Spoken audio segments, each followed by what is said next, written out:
The From Busy to Rich podcast helps financial advisors grow their businesses beyond the products they sell and the assets they manage, increase profitability, and reclaim their time by providing strategies and insights that will not only change your life, but practice. All right, well, welcome everybody. Justin, our normal host, is not here today. He's at Strategic Coach, which is wonderful. So I get to be your host today, and I'm super excited. I have my friend Sten Morgan, who's on the show with us today, and many of you know Sten because he's been on the show before, and I've told you about some of the things he's up to. And he's got a great podcast that all of you should listen to. He's also got several really powerful classes he teaches throughout the year for advisors, and he runs a really good practice in Franklin, Tennessee. So we're going to talk more about his journey for those of you who don't know it. But Sten, thanks for being on the show, brother. Wes, thanks for having me, man. It's always fun to chat. And I love, as you always say, if you want to be up to something, be around people that are up to something. So when I get to hang out with you, I always learn something. Absolutely. Well, likewise, my friend. So what I'd love is for just take a little bit to kind of give for the listeners that haven't been exposed to you yet, a little bit about like your journey into this business, what you went through, and then the state of the union today. What is it you're doing today from a practice standpoint? Yeah. So I always say I was tricked into being a financial advisor. Maybe like all of us to some degree, meaning I didn't know what I was getting into. Nobody maybe gave me the most transparent, honest answer of, hey, here's what's about to happen. And maybe if we all knew that sooner, we wouldn't do it. So maybe there's a gift buried in that. Can't handle the truth. But I just grinded it out. I think the billboard for our industry would be, hey, get into something you kind of understand, sell stuff you don't really understand yet to people you really care about, and become a good advisor over time. And as long as you don't quit, eventually you may be successful. Yeah. And it's funny to look back at it now, but there were times where I was like, man, I'm in a valley. Like, am I a good advisor? Do people value me? I'm going to give everything away for free in hope of selling something because I just need to pay my bills. And so now, as I've gotten through that, and my whole goal was, how do I get through this faster? Like, I don't want to take the average path. That I had to find ways to do things differently. How do I get clients faster? But there's things later in my career, I'm like, man, if I could go back and just know this sooner, it would change a lot for me. It was still a bit of a challenge. I think our business, being an entrepreneur, we all do have to sell to some degree. Like, those are challenging skills to learn. But I think we make it harder on ourselves than it has to be. And so as I grew my practice and tried to do it creatively and differently, I did get to this place where I was like, okay, I had a guy on my podcast, he used the term Sherpa. I was like, man, Sherpa doesn't really do they're not carrying you up the mountain, but they are like, hey, here's a faster path. And so there's an element, and I see this in all the work you do too, of like, hey, I want to pass some of that along. I want to be a mentor that I didn't have, but other people may be looking for. And so now as I split my time between speaking, coaching, hanging out with other advisors because I enjoy it, but also still actively in practice, that's where we are now. And I love it. And we take a lot of what we learned from other advisors and we apply it to our practice, and then we share that information back. And so it's one of those things where I ended up somewhere where I couldn't have told you, hey, Wes, this is my goal. But now that I'm here, I'm like, this feels good. That's awesome. The several things, so much in that. And I think we could do 20 podcast episodes around some of the meat that you just served up. With that, so as we think about those things that are like, you can go back and tell yourself, brother, if you just focus on this, or this isn't important, in fact, this is a distraction.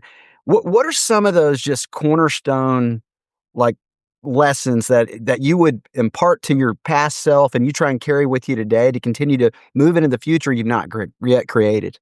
Yeah. I think there's probably a lot of practical day-to-day advisor things, but I think at a higher level where it would start is like a sense of awareness, which is the ability to step back and ask questions of like, is what I'm doing really the best thing?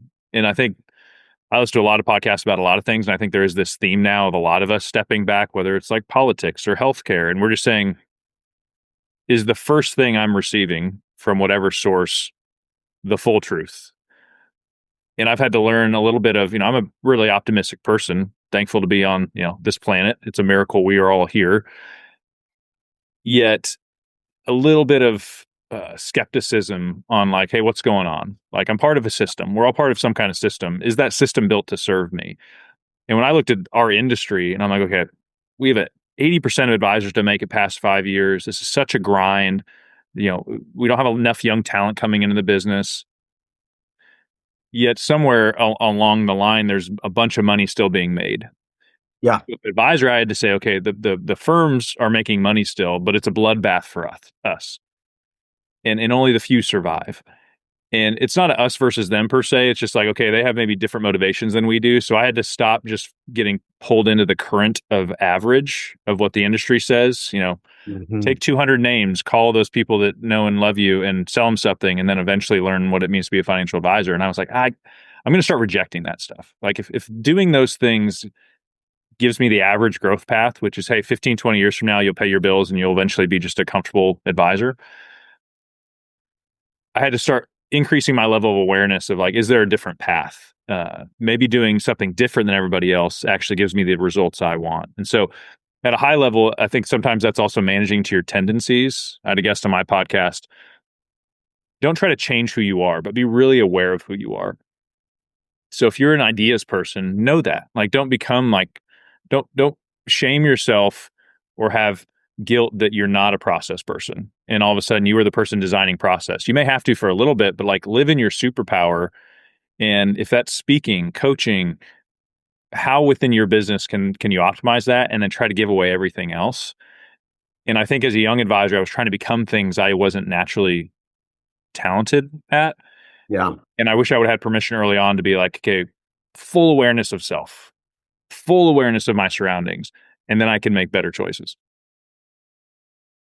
So this idea of awareness, I think, is one of the most powerful things, because the best leaders in the world, the best teams in the world, or teammates in the world are aware people, right? They don't all have the same gifts, and they shouldn't. That team doesn't work that way. But like that's with our team. One of the things we regularly do is we'll do like the Colby, but we'll also do the Working Genius, Patrick Lencioni's work. Yeah. And you do the genius, and everybody's got 2 geniuses, 2 competencies, and 2 frustrations. And it's so funny when you do a team map with us. My geniuses are many, many times other people on the team's frustration, and vice versa. And what's great is if you're aware of what that is, and you're aware of the role that plays in the world of work that you're executing, you can begin to create a life. It's not that you can't just immediately remove all the things that are not in your genius, but boy, if you could build a life around just spending time in the things that fire you up, that light you up, give you energy, and less time in those other things, and hire great people that actually have energy for that stuff, the more, the better. The funny thing is about that is you also can have somebody with the same gifting, same talents, and they're either unaware or they just don't care. Like they are a jerk, right? In that. And so I think what often happens is if we're aware, we can at least see, hey, where am I naturally going to get in my own way? Where am I? Like when we put people through Transform, one of the things we talk about in our we call it our location phase, which is our very first like conversation with the client. And oftentimes what I'll tell the people that are taking this person through it is, look, we just really want to know what's in their head and their heart. And we've got a format, a way we walk through it, and a way we really tap into, hey, what's the life you're living? What's the unlived life within you? And then what are all the areas that can really help accelerate that to get you there faster? And what's fascinating in that is we also ask them about their story. We're asking about, hey, tell me about your family, tell me about your liquidity, tell me about, and what ends up occurring is somebody that, I'll use the example of like as a long red line or a long fact find in the Colby, where more information's better. I want the details. In that one, oftentimes, here's where you're going to get in your own way. In this meeting, you don't need to know what their statements. You don't need to see the wills and trusts. You want to know what's in their head and their heart, because you need enough to have a powerful second conversation to really be able to demonstrate all the details around how this is going to be a valuable engagement because we're on the team. And if you don't do that, I had an advisor that went through the program. He said, I'm really struggling to really get everything to have that second meeting. And so, well, what do you mean? I said, aren't you scheduling it in the meeting you're in? He goes, oh, well, Wes, my people they don't give me all of the data. I'm waiting on statements and wills. And I said, man, look, you don't need any of that. And listen, I love that you have a long red line, and that will serve you well in a lot of areas. This particular meeting does not deserve your long red line. You need to be self-aware and go, this would get in my way. Just know enough to have a powerful next conversation.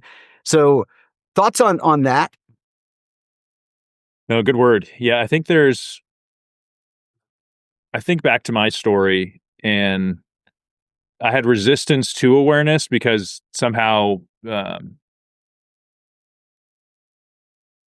I had a hard time. The feedback was questioned my character. Yeah. And so something I was unaware of was like, oh, I want to be the best. I want to grow. I want to read books and do conferences. And like I was growth focused, yet resistant to feedback, which would have led to awareness, which would have led to like, oh no, here are the areas that I need to focus on most. And so I think there's something in all of our story where like if even the awareness of like when something triggers your body. Yeah. Like if I was in your event and you said that to me and anything in me was like, he doesn't know what he's talking about. I do need to get all that information. It's like, no, Wes does know what he's talking about. Like, and so sometimes I had to get even almost internal around like my head because I'm a very logical person. Most of us as advisors are, and that could be a superpower. Yeah. But my logic would get in the way of like, no, there's something inside my body that's stopping me from humbly asking for feedback. There's a fear that if I ask the people closest to me, like, hey, how do you experience me? They would say something that I couldn't handle. Yeah. And I've had to learn and get a lot of reps to where, if Wes as a friend was like, hey, Sten, just to be honest, like whenever we talk, like it feels like you just get into the facts and you're trying to solve all the problems in my life and you don't really ever like just sit with me. Yeah. If my instinct is to be like, Wes, no, dude, I've never done that to you. What do you or like, wow, I didn't know that. Like about myself. I wonder why I jumped to, and this is true in my story, like solving problems for people because then I get value from that process. And so that's deeper, than maybe people were expecting from us today. But I think there's something as advisors, as entrepreneurs, like if we can manage to our tendencies, full awareness for me meant, mentorship by spiritual leaders, counseling with people that are like, hey, this is just how trauma works. And trauma is fascinating because usually it helps us be really successful in business. And the world praises us for what our trauma creates, which is like people pleasers, overworkers. But a lot of times there's a double edge to that sword and it's hurting us in some other facet of our life. And so I think as we do coaching, you've lived a lot of life. I've lived life. If this was the 24-year-old version of me, I probably wouldn't say it the way I'm saying it now. But there's this element of like, do I know why I'm doing what I'm doing? Do I understand how I'm responding and using my gifts, like you said in a first meeting? Yeah. And I think it takes most of us, 5 to 7 awkward, frustrating years in the business to start tweaking this stuff. And I'm like, man, if somebody would just pull the curtain back on day one to me and be like, hey, there's a door here. When you're ready, you should go through it. Yeah. I just didn't even know there's a door behind the curtain to even go through. That's right. That is so true. I mean, it's this, you're trying to discover a path and there is one that people have traveled to get you to your next jump, particularly in those early years when you're just needing to get to a base level to be able to do the things nobody's yet done, when you're trying stuff on. And it's plugging into, okay, is this, and I love this awareness theme, both of yourself, like how I'm naturally wired, giftings, things like that. And then also awareness of, am I just inheriting a path that's right in front of me? Mm-hmm.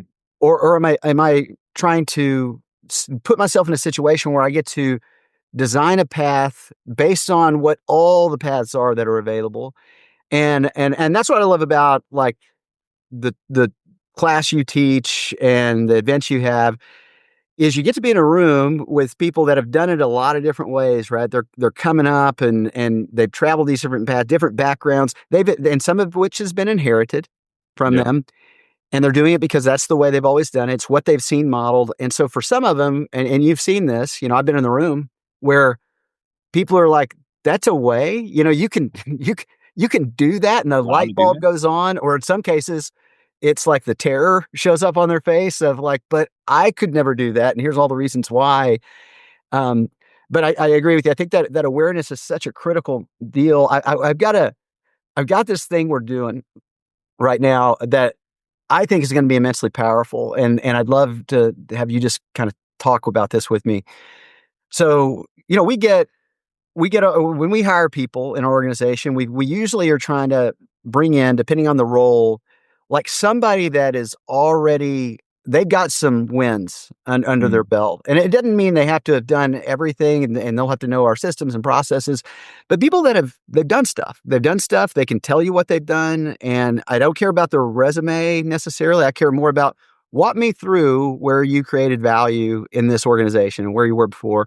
Um, and so we do a lot of those are the kind of people we love because they're almost like instant impact players, right? You can bring them in, they're going to get good, they're going to accept feedback and iteration. They know themselves pretty well, emotionally and socially intelligent. And then we also like have what I would basically consider like an intern program. And sometimes it's a literal intern that's still in college and sometimes it's somebody that's right out of school where they think they want to travel in this business somehow.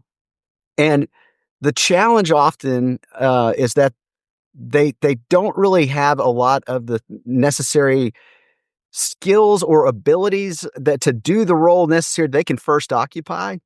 And then it's like how do you train them up? So what one aspect, kind of a couple questions in the question, but is one aspect that we're working with them is if they want to be a lead advisor one day. Okay, so one thing is then I need you to every week, I want you to give me do a Loom video, record yourself speaking through the location conversation. And Mm. again, we frame it up. I've got here's the why it works and it's framed up and I teach it. And then I've got and here's how you wrap it up. Here's all this. So just give me the bookmarks, or the bookends, beginning and the end. Loom it. And then here's what I want you to do. I want you to watch yourself, or I want you to listen to yourself. So turn off the video. Just Mhm. listen to yourself. And we give them this checklist of areas to observe, to listen for. Do you have a lot of, how, all those kind of pause words that we always use? Do you inflect your voice higher all of a sudden unnaturally? Do you sound more like you're preaching versus you're having a confident conversation? Are you confident in what's going on? And listen for those things and just say, give me your observations with that video before you send it to me. Mm. Then turn off the sound and only watch yourself. And this is really fun. I give them, what are you doing with your body? Like, do you appear confident? And then we give them specific things to look at and kind of score themselves on this by saying, here's what I noticed. Here's what I noticed. And then watch it all together, make your final observation. And then just tell me, what are the three things you said, man, these were good. These things I think were really good. Maybe I technically delivered the information correctly. And what things do you think right now, of all the things, there could be 20, so don't let it overwhelm you. What are the couple things you could move the needle on? Um, and the people that do it, and this is what's so funny, some people opt out.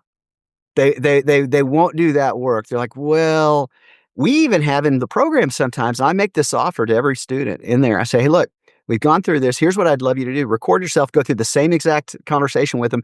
And I said, because if you ever wanted me as your private coach, you will get that. I said, I will watch the video personally. I will go through it and I will give you my observations. Mm. And of the people that go through the class, 10 to 20% actually do that work. So your thoughts, I'd love to hear. I love the activity.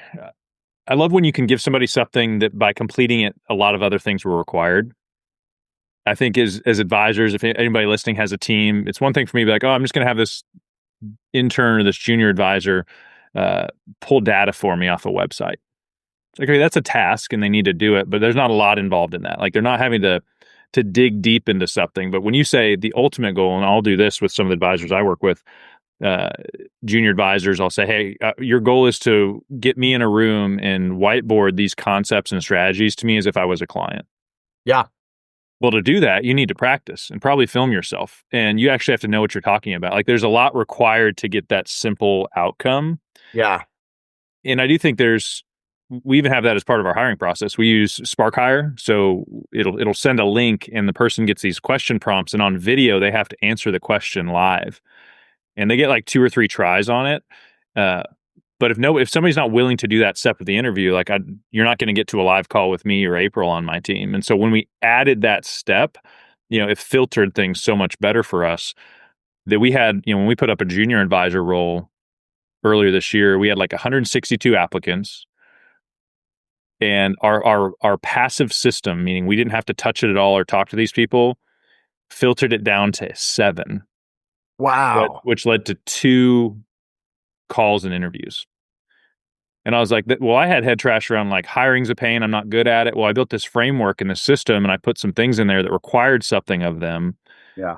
Without more of my time. And so, yeah, I think I love your heart as a leader that you do that. And obviously you coach a lot of people up too. So that's in you. If I put myself in the shoes of the person that you're assigning that topic to, I try to be aware of like when resistance comes up in my life. That's a term we use a lot in our coaching community. Oh, yeah. Because resistance is either super obvious, like, no, I don't want to wake up at 4 and go to a CrossFit class. Like you feel it in your body. Like I wake up, I groan, like my body is telling me to stay in bed. Like that feeling, most of us have faced that at some point. What's tricky about resistance sometimes is it's really subtle. Like it's a little voice saying like, I mean, you could send that recording to Wes, but like, it's not that big a deal. Like you're good. Just keep doing what you're doing. And at times you end up staying in this camp of like, hey, I'm watching other advisors do a lot more than me. Like, what do they have that I don't?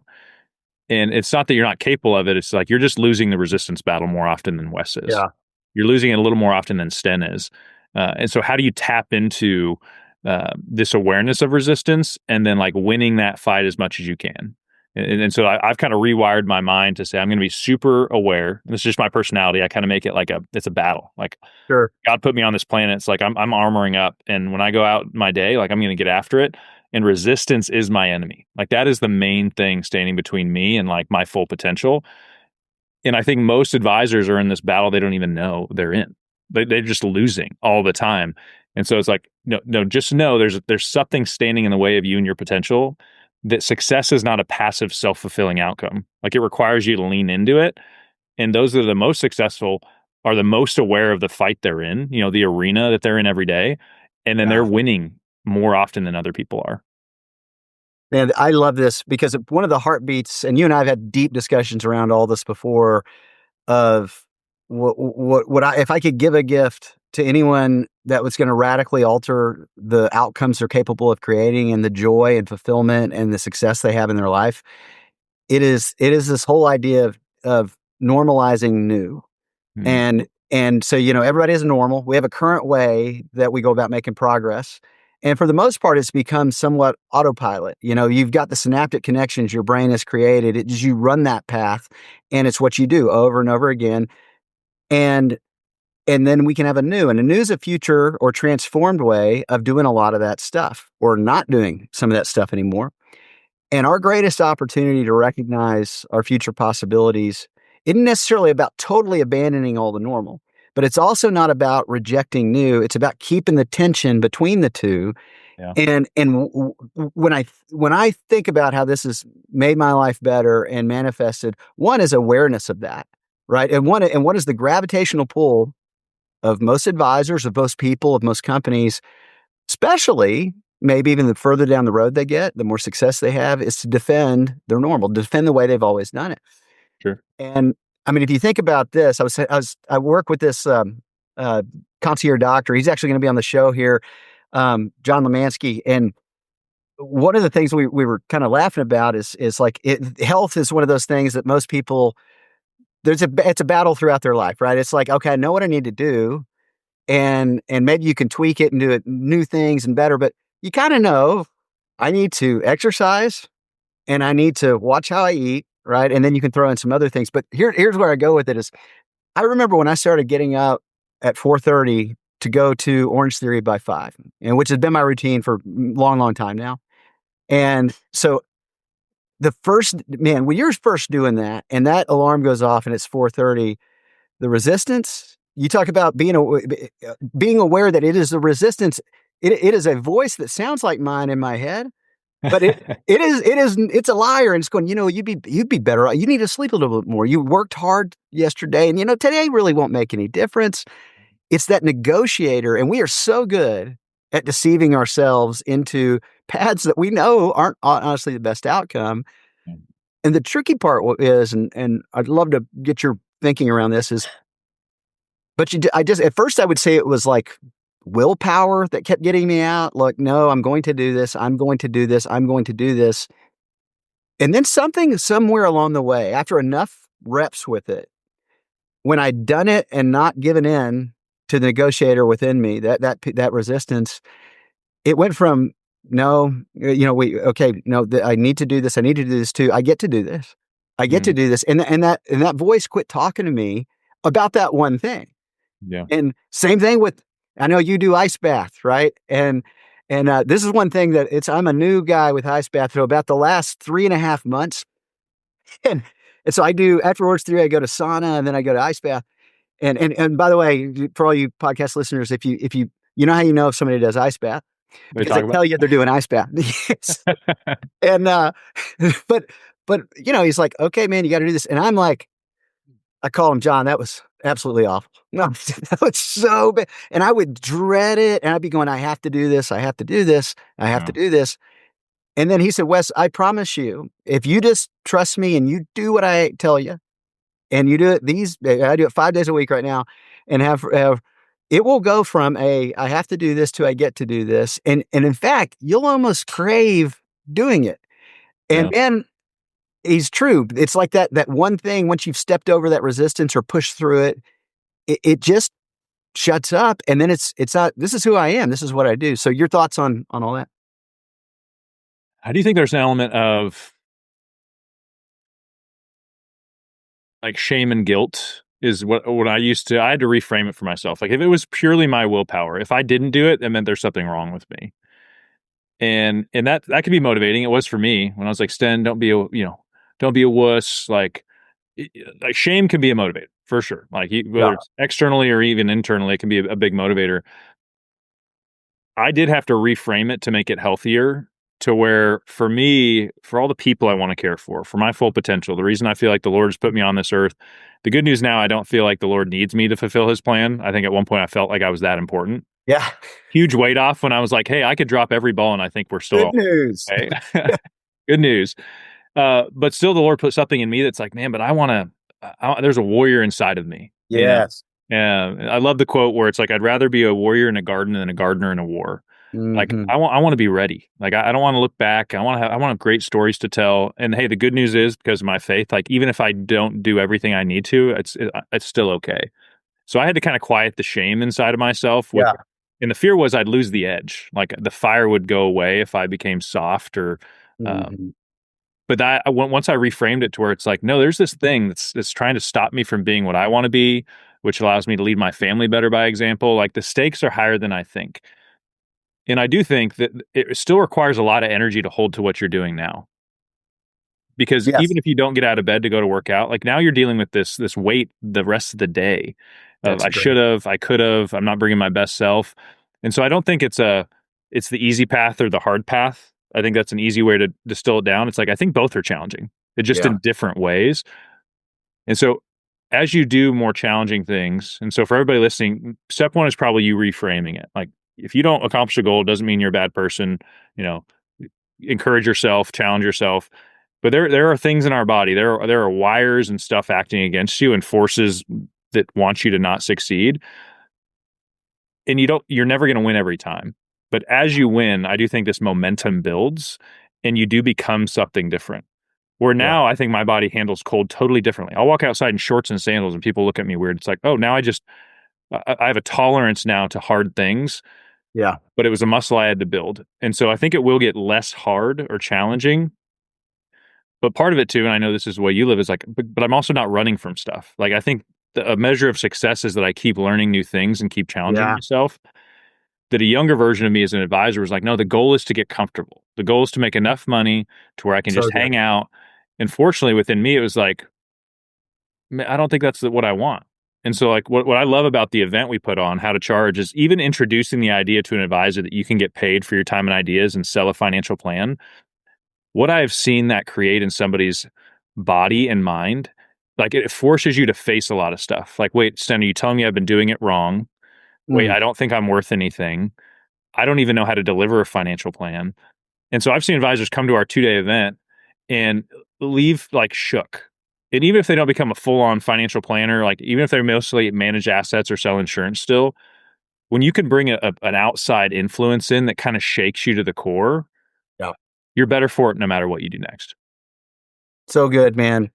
As we wrap up here, and we could go a long time, and as we usually do, but I love what you just said because it reminds me of this. I'm deep in this, but we're gonna probably end of this year.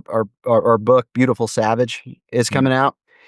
Kind of the whole warrior mentality that you brought up reminded me of this when it comes to this topic, because the way we kind of encapsulate what a beautiful savage is a beautiful savage has a big ambition and a grateful condition Mm. and a savage persistence to dance with the resistance between the life they're living and the unlived life within them. And getting to be friends with you and observing what you're always up to, man, it's a pleasure. Where can people go to find you? And what's the next event that you have coming up? As we're coming in the end of the year, obviously in 2025, but what do you have? Yeah, go to howtochargelive.com, and you'll always see what our next event is that's coming up. We have the Elite Advisor Network community, so we're big on communication, big on prospecting. I mean, that's how I had to unlock a different kind of prospecting in order to grow my business fast. So for anybody that's hungry, I think you should always have multiple sources you're getting ideas from. But yeah, come hang out with us. We have free content everywhere. But if you're like, hey, and this is the way I always wanted. I was like, okay, I know there's 5 paths I can take, but just what's the most intense one? Like what gets me where I want to go the fastest? What'll change my practice and level me up as an advisor? I would say come hang out at our How to Charge Live event. The next one's in April that we're filling right now. Great. If you learn how to get a client to pay you a fee with a smile for your services, your confidence will shoot through the roof. It may be a 10, 15, 20% of your practice someday, but going through the process and the rigor of saying, the product I sell is really the value I bring, and I'm good in meetings, and people like me and trust me. Like that's okay. There's a lot of advisors like that. There are not a lot of advisors that are amazing communicators that can inspire people to take action and get a client to hand you a $10,000 check with a smile and say, "I've been looking for you my whole life." That's another one of those things that if that's an outcome you can get, the amount of work and transformation you had to do to even get to that point, like you'll never be the same. And so that's what I love about that event. Awesome, man. So for everybody listening, go check that out. Again, there's links to all these in the show notes. And when you go to sign up for the event, if you put in there from busy to rich, what happens is Sten will have you at his house in the ice bath. It's a part of the ritual. Get in line, man. Get in line. Yeah, he promises there's going to be a whole line. They don't do fire walks, but they do ice bath sits. And right. so only if you want. But man. No, brother. Before we sign off, man, thanks for everything you do. You challenge me. I can't wait to read your book, and thankful to be your friend. Yeah, brother. You too. Thanks a lot. You brother. Thanks for tuning in to From Busy to Rich. If something in today's episode sparked an idea or hit a nerve, don't keep it to yourself. Follow the show, share it with a friend, and let's keep building a community of advisors who want more. You can find more resources, tools, and free content at wesyounglive.com. We'll see you back here next time for more real conversations about building the life and business you really want.